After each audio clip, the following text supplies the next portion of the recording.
আজ এক কাস্টমার এসে বললো, ভাইয়া দেখেন তো এই মোবাইলটি মেরামত করা যাবে কি না। আমি বললাম, কি হয়েছে আপনার মোবাইলে?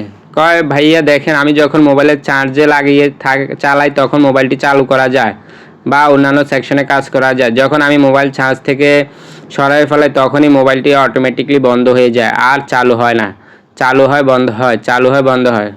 মূলত এই প্রবলেমটি বিভিন্ন সেকশন থেকে হয়ে থাকে, আইসি থেকে হয়ে থাকে, ব্যাটারি বা পাওয়ার কি থেকে।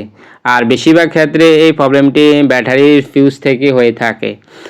ব্যাটারি ফিউজ বা রেজিস্ট্যান্স যাই বলুক না কেন। তাই আমি এই প্রবলেমটি সমাধান করে আবারও দেখব মোবাইলটি সুন্দরভাবে চলে কিনা। যদি সুন্দরভাবে চলে তাহলে আমি কাস্টমারের মোবাইলটি দিয়ে দিব, আর না হলে অন্যান্য সেকশন আমি চেক করে দেখব। ওকে, আমি প্রবলেমটি সুন্দরভাবে সমাধান করার চেষ্টা করতেছি।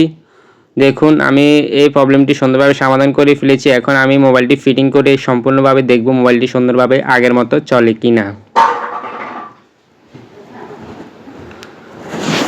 ওকে, আমাদের মোবাইলটি ঠিক হয়ে গেছে।